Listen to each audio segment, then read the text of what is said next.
오늘 4일 오늘 조선일보 사설에 말이죠.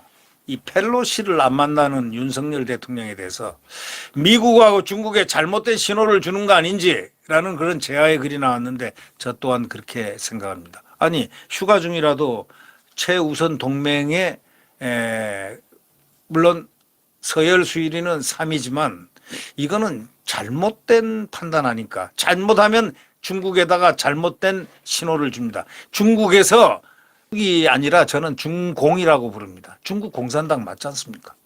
중공, 중국 공산당. 중국 공산당은 대한민국을 난도질했던 중공군의 그 후자들입니다. 사실입니다. 그건 역사입니다. 그들의 피해는 우리가 대한민국을 가서 점령해주고 북한, 그래서 북한하고 형제국입니다.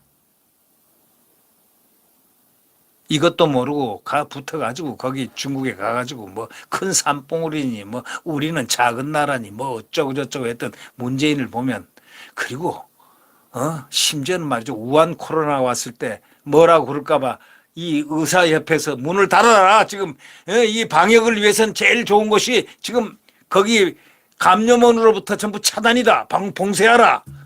6번이나 의사협회가 올렸어도 다 거절하고 문을 싹 열어놓고 우리가 야망국이 됐지 않습니까? 코로나 야망국 1위. 120 몇 개국이 우리나라 사람들이 들어오는 것을 공항에서 절대 불가.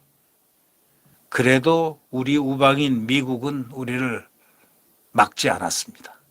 코로나 세계가 다 120 몇 개국이 봉쇄를 해버렸는데 대한민국 사람들은 뭐다 하고 1000명을 해버렸는데 자 그래서 이 중국이 왜 이게 중국이란 것은 이렇게 굽히면은 약점을 잡고 그냥 콱 잡는 그 아주 이상한 습성이 있는 나라라는 것 아마 잘 여러분이 아실 겁니다.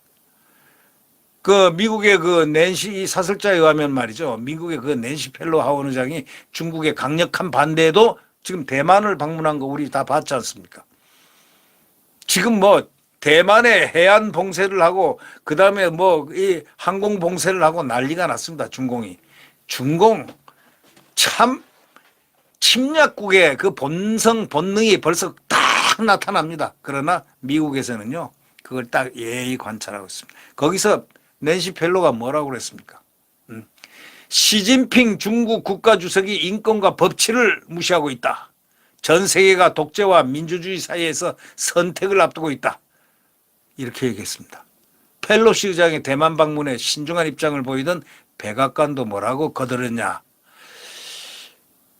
대통령은 하원 의장의 순방 결정을 존중하며 이것이 미국의 정책과 완전히 일치한다고 믿는다. 이렇게 얘기를 했습니다. 그 낸시 펠로시 이 하원 의장은 미국 정부가 벌써 어떤 가치 체계가 동일하다는 것이 선언되고 있는 분입니다. 그러면은 우리가 뭘 선택을 해야 되겠습니까? 미국의 정책과 완전히 일치된다고 믿는다 이렇게 했다는 거는 중국은 말이죠. 뭐냐? 대만 주변에서 군사훈련을 하고 있고 지금 행위의 성질이 극도로 악랄하다. 후과는 극히 엄중하다. 불장난을 하면 반드시 불에 타 죽는다. 이러면서 이 중국이 정말 흉측한 말들을 하고 있지 않습니까? 에? 중국은 대만 주변에서 군사훈련하면서 말을 그렇게 하고 있습니다. 행위의 성질이 극도로 악랄하다. 후과는 극히 엄중하다. 불장난하면 불에 타 죽는다. 이 불에 타 죽는다는 소리는 말이죠. 서울을 불바다로 만들겠다는 이 불들을 좋아하는 사람들이 공산당입니다. 그러니까 이런 사람한테 굽히기 시작하면 노예가 되는 겁니다. 예. 이런 가운데 이제 윤석열 대통령이 마치 휴가 중 아닙니까? 그렇기 때문에 방한한 펠로시 의장을 만나기가 어렵게 됐다는 입장인데 그래도 미국 의전 서열 3인 펠로시 의장 안 만나야 되겠습니까? 만나야 되지 않겠습니까? 아시아 순방에서 한국을 제한 나라들에서는 다 정상들을 만나고 있는데 대만 차이잉원 총통 뭐 말할 것도 없고 싱가포르 리센룽 총통, 말레이시아 이스마일, 사브리 그 야콥 총리도 회동을 가졌고 일본에서는 기시다 수상이 저 총리가 만날 예정이라고 지금 돼 있습니다. 근데 우리 대통령이 가장 중요한 가치가 한미동맹이고 또 우리는 한미동맹으로서 이미 서 있는데 대선 과정에서 지금 확실하게 우리는 그걸 보였단 말이죠. 한미동맹을 강조했는데 또 바이든 미국 대통령도 왔고 뭐 등등 하지만 한미동맹을 군사동맹을 넘어 경제기술동맹으로 격상하는 데까지 합의했지 않습니까? 나토 정상회의 연설에서는 자유민주주의 국가 간 협력을 강조했고 자유와 평화는 국제사회 연대에 의해서만 보장된다라고 대통령이 얘기했습니다. 이런 우리 윤 대통령이 서울에 있는데도 불구하고 지금 물론 사전 양해를 구했다고 하겠지만 이 펠로시 의장을 만나지 않는 것에 대해서 일각에서 중국 눈치를 보지 않느냐. 이 중국 눈치는요. 중국은 눈치 보면 거기에 함정에 미끼에 걸려 들어갑니다. 이런 나라에는요. 딱 당당하게 해야 됩니다. 아니 이들은요. 중국 봤지 않습니까?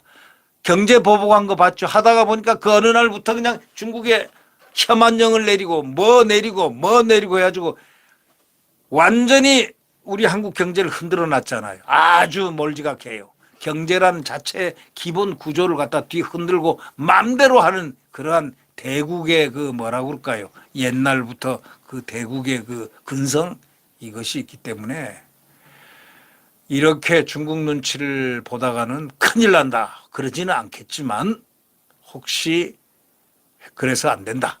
그래서 펠로시 의장을 만나라. 바로 이러한 요지의 사설인데요. 저는 그걸 굉장히 동의하고 있습니다. 중국은 우리가 잘 보지만 물론 뭐 외교적으로 뭐 어쩌고 저쩌고 뭐 전문가들은 어쩌고 저쩌고 하고 옆에서 샬라샬라 하겠죠. 그러나 순수한 국민의 감정 또 언론의 감정 또 언론의 논리 또 국민의 논리에서 보더라도 펠로시 의장을 하원 의장을 대통령이 만나야 된다. 이런데 제가 의견을 제시를 해봅니다. 물론 중국은 우리 최대 교육국입니다. 교역국입니다. 근데 우리가 이익을 많이 보겠습니까? 중국이 이익을 많이 보겠습니까? 우리한테 뽑아가는 게 더 많습니다. 에? 그리고 거기 가서 사업하는 사람들 나중에 다 나오면서 하는 소리 중국하고는 이가 갈린다고 전부 다 표현하죠. 사업했던 사람들이. 이유가 뭘까요? 다 빼앗기고 왔기 때문에. 뭘 갖고 옵니까? 자칫하면 중국 공안이 와서 수사를 하고. 문재인 정권처럼 굴종적 자세로는 왜곡된 관계만 계속될 뿐이고 대한민국은 자칫하면 큰일 난다. 그렇기 때문에 윤 대통령의 펠로시 의장도 만나라. 미국과 중국에 잘못된 신호를 주면 안 되지 않느냐. 혹시 잘못된 신호를 줘가지고 미국은 또 미국대로 양다리야? 양다리 걸치나? 라고 할 수도 있죠. 그 내용은 조금 다르지만 말이죠. 이런 여러 가지에서 확고하게 동맹은 동맹으로서의 가치를 100% 발휘하는 그러한 역사가 있었으면 좋겠습니다. 이건 제 의견입니다. 네. 구독 버튼과 엄지를 눌러주시면 감사하겠습니다.